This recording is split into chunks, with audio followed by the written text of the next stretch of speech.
What's going on, everybody? Gentleman94 here. Welcome back to Sci-Fi Wednesdays. So glad you guys have joined us here on the channel. We are pushing through on episode 2 for the A-Wing. I wanted to work on the cockpit, get that built up, also add some color. We have to discuss that. And then I want to detail up the front console. I think that's going to be a good place to stop for today. Now, I've been looking at the actual instructions. The cockpit does not look very difficult to put together. There's not a lot of parts to it, to be honest. We have the cockpit tub. We have the back firewall with seat. We have the right panel, the left panel. We have the front console. And then we have a side coping that goes in all around the front and the side of the cockpit itself. That's all. And it does not look like it's going to be that difficult to put together. Where we're going to actually have to do a little bit of work here, though, is the fact that this is molded in black plastic, which is just too dark for what we're going to be doing with it, so I wanted to repaint it. Now, I thought about using some of this dark sea gray. That's kind of a really nice, subtle, soft gray, but it's too light. I thought maybe extra dark sea gray might be kind of good. Or I also have a dark gray by Gunzi that's called H401. That might work as well. They call out for a neutral gray, which I really honestly think it's just too blue for me. I want it to be darker. I think that H401 Dark Gray is going to work pretty decently. So that's what we're going to be using for the paint. But before we do any of that, we got to put it together. So let's cue that time lapse and get this thing all set up.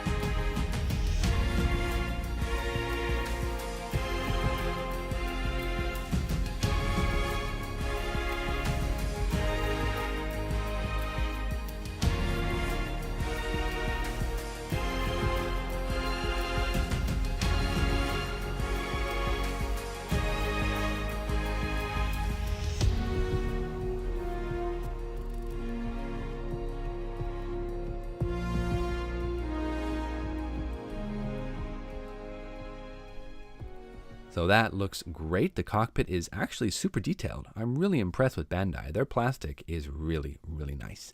So we're going to jump on to the paint. It's going back and forth between what color I wanted to use. Maybe extra dark sea gray, maybe the dark gray H401, but we're going to go with the 401. I don't have very much left of it, so we're just going to mix it right out of the paint cup. Dropped in some isopropyl alcohol, 70%, my normal thinner, and we are just going to drop this into the airbrush and overcoat all the cockpit parts. I think this is going to be a really nice color. We can come back. I was thinking about using some dark sea gray to go ahead and dry brush over top of this dark gray H401. I think that'd be a nice contrast. So let's get this going.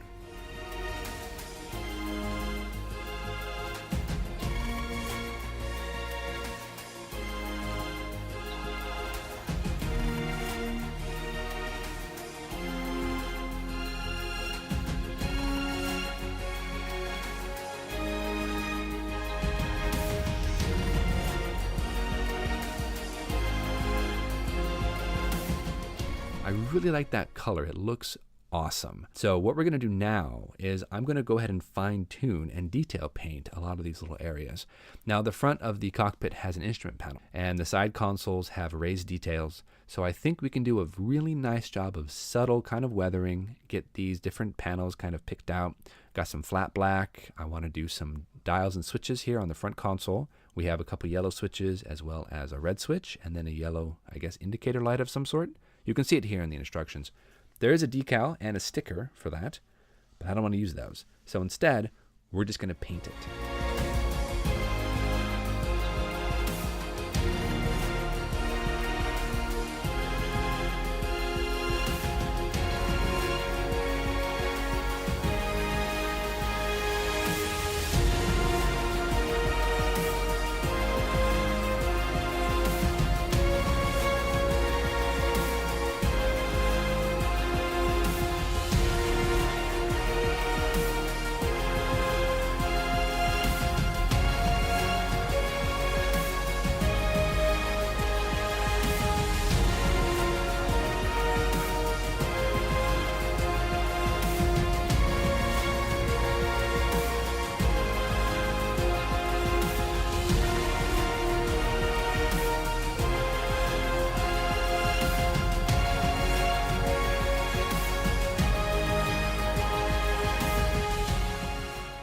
That microbrush really, really works. I have to tell you, if you don't have a microbrush, you should check one out. We're gonna now dry brush over top of all of what we painted with a dark sea gray. This is gonna add a little bit of contrast, pop those details, and it's not gonna be as stark as like a silver dry brush. Let's do that, see how it looks.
So I absolutely love how that cockpit turned out. We're going to leave it off to the side, let it cure, and instead we're going to move on to the actual fuselage.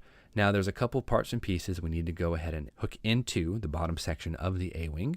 So we're going to do that now, and that should be decent enough. I have to say though, overall, the parts and pieces here on this A-wing, they're beautiful. I mean, if you haven't built a Bandai kit, go out, grab yourself a nice Star Wars kit. They make a ton of them, to be honest, so there are lots of different subjects you can choose from. Check them out, because if this A-wing is any measure of the other Star Wars kits, they are great. So I might build a few more after we finish the A-wing. And the instructions, I have to say, the instructions are very clear. They show you exactly what angle to put these in at. They really are quite helpful. And that's it. That's very, very simple. Now, test fitting the cockpit, we can see that there's a little bit of some white that shows through at the bottom of the cockpit. So what we're going to do is we're going to pull it out and we're going to airbrush it, get this thing ready. Also, we need to paint the coping as well. So back to the airbrush. Let's get this done.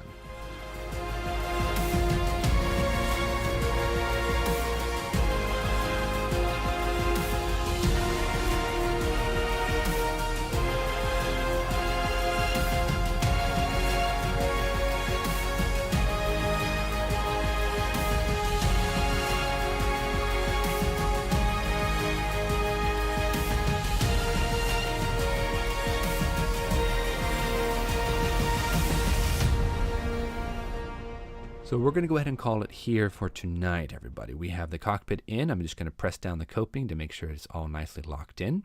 The cockpit looks great. I might want to do a little bit more dry brushing to kind of make some of the details pop even more, but I'm actually very happy with how this is turning out. The cockpit's all painted up. It looks fantastic. I like the fact that it's so simple to put together. The paint looks great. I have the bottom of the cockpit floor already painted, so we don't have that glaring white showing through. So far, this kit is super fun, guys. If you've never built one of these Bandai kits before, I highly recommend. Go out, grab one. Next episode, we're going to come on back and we're going to start messing with the inserts, and we have to figure out what color we're going to be using for that red. It's kind of a dark brick red. So until next week, guys, keep on building, try some new things, have fun with it. We'll see you next week.